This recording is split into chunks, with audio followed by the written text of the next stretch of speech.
నమస్తే అమ్మా. నమస్తే అమ్మ జయలక్ష్మి. అమ్మా అమ్మా హ్మ్. ఆదివారం రోజున మాంసాహారం తినకూడదు అని అంటారు. అవునమ్మా. కానీ ఆదివారం రోజే నాన్ వెజ్ తినేవారంతా కూడా ఆదివారాన్నే ఎంచుకుంటాం. హ్మ్. తర్వాత ఆ రోజుకు సంబంధించి కొన్ని నియమాలు ఉన్నాయని కూడా నేను విన్నానమ్మా. అవునమ్మా. రిలాక్స్ అయ్యేది ఆ రోజే. అవును. అసలు ఆదివారంకున్న విశిష్టత ఏంటమ్మా? ఆది అంటే అర్థం ఏంటమ్మా? మొదలు. మొదలు. వారానికి మొదలు. మొదటిది ఆదివారం ఎందుకు మొదలు పెట్టుకున్నాం? సోమవారం మొదలు పెట్టుకోవచ్చు కదా! ఉమ్, కదా! ఆదివారానికి ఉన్న మరో పేరేమిటంటే భానువారం. భానువారం అంటే సూర్యుడికి సంబంధించింది. గ్రహాలన్నింటిలోనూ మొట్టమొదటివాడు, గ్రహాలకి రాజైనటువంటి వాడు. అసలు చెప్పాలంటే మిగిలిన గ్రహాలన్నీ ఆయన మీద ఆధారపడే నడుస్తూ ఉంటాయి గనక అటువంటి సూర్యుడితో మొదలు పెట్టడం శాస్త్రీయమైన పద్ధతి.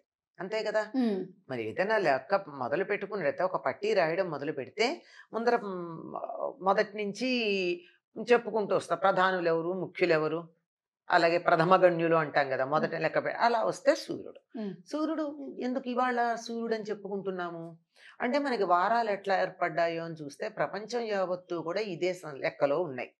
వాళ్ళు కూడా ఏమంటారు, ఆంగ్లంలో సన్ డే అంటారు. ఆ, మనం సోమవారం అన్నాం.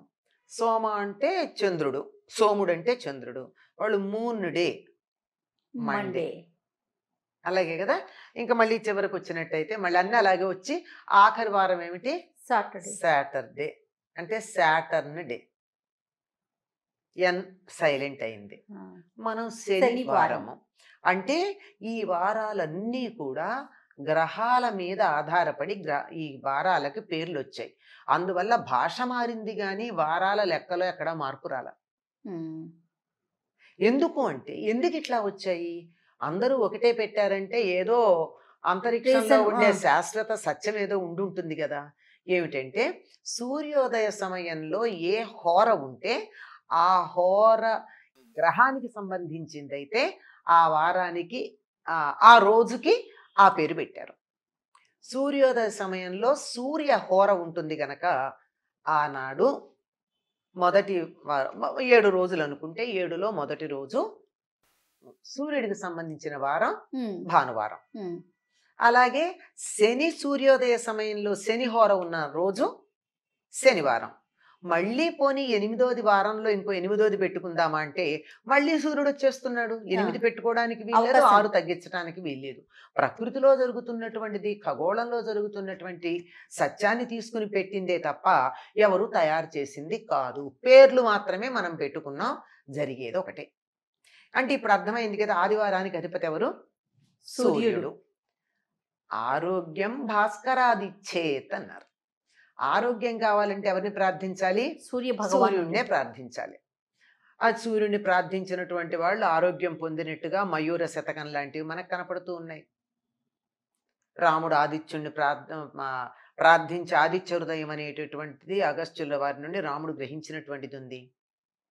సాంబుడు కృష్ణుడి యొక్క కుమారుడు ఒక పొరపాటు చేసినందువల్ల కుష్ఠవ్యాధి వస్తే అతడికి పోవడానికి కూడా ఈ సూర్యోపాసనే చేశాడు.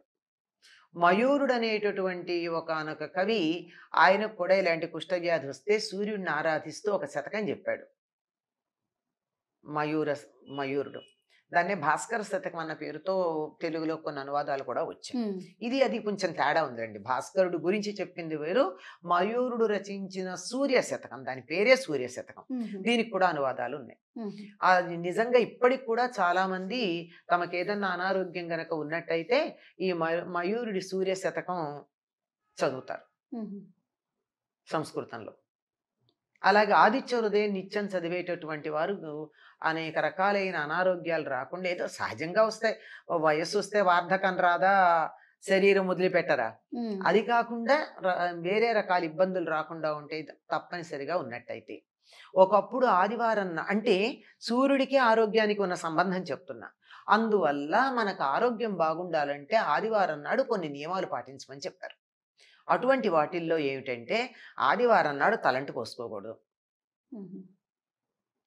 కానీ మనం ఆదివారం సెలవు గనక ఆదివారం నాడు మాత్రమే తలంటి పోసుకుంటాం. అవునా కదా? అవునమ్మా. తర్వాత ఆదివారం నాడు మాంసాహారం తీసుకోకూడదు మాంసాహారులైన వాళ్ళు. ఇంకా మాంసాహారం తీసుకోవడమే కాదు, సాత్విక ఆహారం తీసుకోవాలి. ఆ రోజు అంటే ఉల్లిపాయ, వెల్లుల్లిపాయ, మసాలా ఇట్లాంటివన్నీ వేసే ఆహారం కాకుండా మిగిలినటువంటి వాళ్ళు కూడా సాత్విక ఆహారం తీసుకుంటారు. ఇంకా కొంతమంది 100 ఏళ్ళు 120 ఏళ్ళు బతికిన వాళ్ళు పాటించిన ఒక నియమం చెప్తే మీరు ఆశ్చర్యపోతారు. ఆదివారం నాడు వారు ఉపవాసం ఉంటారు. అసలు ఆహారం తీసుకోరు, నీరే తీసుకుంటారు. అలాగే ఆదివారం నాడు ఒక కొబ్బరికాయ తిని ఉండేవాళ్ళు ఉన్నారు. అంటే కొబ్బరికాయ కొట్టి ఆ నీళ్లు తాగి అందులో ఉన్నటువంటి కొబ్బరి మాత్రమే తిని అంతే. కొబ్బరి పరిపూర్ణమైనటువంటి ఆహారం. నీళ్లు కొబ్బరి కలిపితే, ఎండిపోయింది కాదు, ఎండు కొబ్బరి కాదు. కనుక ఆరోగ్యం కావాలనుకునేటటువంటి వాళ్ళు ఆదివార నియమాలు చాలా పాటిస్తారు. ఆదివారాలకు సంబంధించి పెళ్ళవంగానే ఆడపిల్ల చేత పూర్వకాలం ఆదివారాల నోము కూడా మొదలుపెట్టించేవారు. ఆ రోజు వాళ్ళు ఏమి తినకుండా ఉండడం, తింటే కూడా పాలన్నమే తినడం, ఇలాంటి ఏ నియమమన్నా బ్రహ్మచర్యం తప్పదు. ఇది ఆరోగ్యం కావాలనుకునేటటువంటి వాళ్ళు చేసేటటువంటి పని అమ్మ. ఆరోగ్యానికి సూర్యుడికి సంబంధం ఉంది గనక ఆరోగ్యం కావాలనుకునేటటువంటి వాళ్ళు ఈ పని చేయాలి. మనకి ప్రస్తుతం అనారోగ్యాలు చాలా ఉండడానికి కారణం ఏమిటంటే ఆదివారమే తలంట్లు పోసుకుంటాం, ఆదివారమే మాంసాహారం తింటారు. శాకాహారులు కూడా ఆ రోజే ఏదో సోమవారం శివుడికి, మంగళవారం ఆంజనేయుడికి ఇట్లా వారాలన్నీ పెట్టుకుని ఆదివారం ఎవ్వరికీ పెట్టుకోకుండా ఉండి వీళ్ళు కూడా మసాలాలు ఇత్యాదులన్నీ తినేది ఆదివారమే పెట్టుకుంటారు. కాదమ్మా, అసలు నిద్ర కూడా లేటుగా లెగుస్తాం ఆదివారం. నిజానికి సూర్యుడి కనీసం ఆదివారం నాడన్నా సూర్యోదయ సమయానికి లేచి సూర్యుడికి నమస్కారం చేసుకుంటే ఆరోగ్యం ఎంత బాగుంటుంది. అందులో మాఘమాసం అయితే మరి ఇನ್ನು తప్పనిసరిగా. కనుక ఇటువంటి జాతి మొత్తానికి అనారోగ్యాలు కలిగించేటటువంటి పరిస్థితులు కొన్ని మనకు వచ్చేసాయి. ఎందుకంటే ఆదివారం సెలవు ఇవ్వడం అనేటటువంటి ఒక సంప్రదాయం మనకు వచ్చి ఇవన్నీ వచ్చాయి. ఒకప్పుడు మన దేశంలో గురుకులాలకు కూడా ఆదివారం సెలవులు ఉండేవి కాదు. అసలు ఈ వారానికి ఓ రోజు సెలవు ఏంటమ్మా, ఒకటే సెలవు ఉండేది. అనధ్యయన దినమని అమావాస్య వెళ్ళిన పాడ్యమి సెలవు ఇచ్చేవారు. అనధ్యయనము అంటే అధ్యయనం లేనిది, అంటే ఎప్పుడు చదువుకుంటూ ఉంటే మనసుకి చదువు బాగా ఎక్కదో అటువంటి రోజున సెలవిచ్చేసేవారు. అమావాస్య నాడు మరి చంద్రుడు అసలు ఉండడు, సూర్యుడు మాత్రం తీవ్రంగా ఉంటాడు. అందుకని గురువులు వాళ్ళు సాధన చేసుకునేవాళ్ళు. వాళ్ళు సాధన చేసుకుంటూ పిల్లలకి ఇంకా ఆ సమయంలో మనసు సరిగ్గా పనిచేయదు గనక, అంటే చాలా తక్కువ స్థాయిలో ఉంటుంది గనక, ఎక్కువలు ఉంటాయనే సంగతి పిచ్చివాళ్ళని చూస్తే మనకు తెలుస్తుంది అమావాస్య పౌర్ణములకి. అవునవును.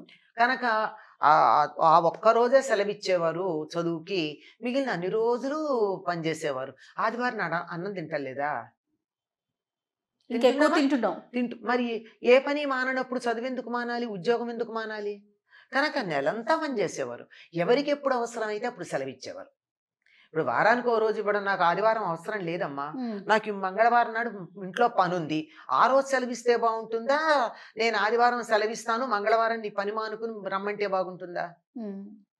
ఇదంతా తర్వాత కాలంతో పాటు వెళ్ళిపోతున్నాం, అట్లా వచ్చింది. అంచేత మరి ఆదివారం సెలవు ఎందుకు వచ్చింది, ఇది కూడా మనకు ఒక లెక్క ఉంది కదా. ఆదివారం సెలవు ఎందుకు వచ్చిందంటే ఆదివారం యొక్క పవిత్రత తెలిసినటువంటి క్రైస్తవులు ఆదివారం నాడు ప్రత్యేకంగా మిగిలిన రోజుల కన్నా ఎక్కువగా ప్రార్థనలు చేస్తారు, చర్చి కడతారు.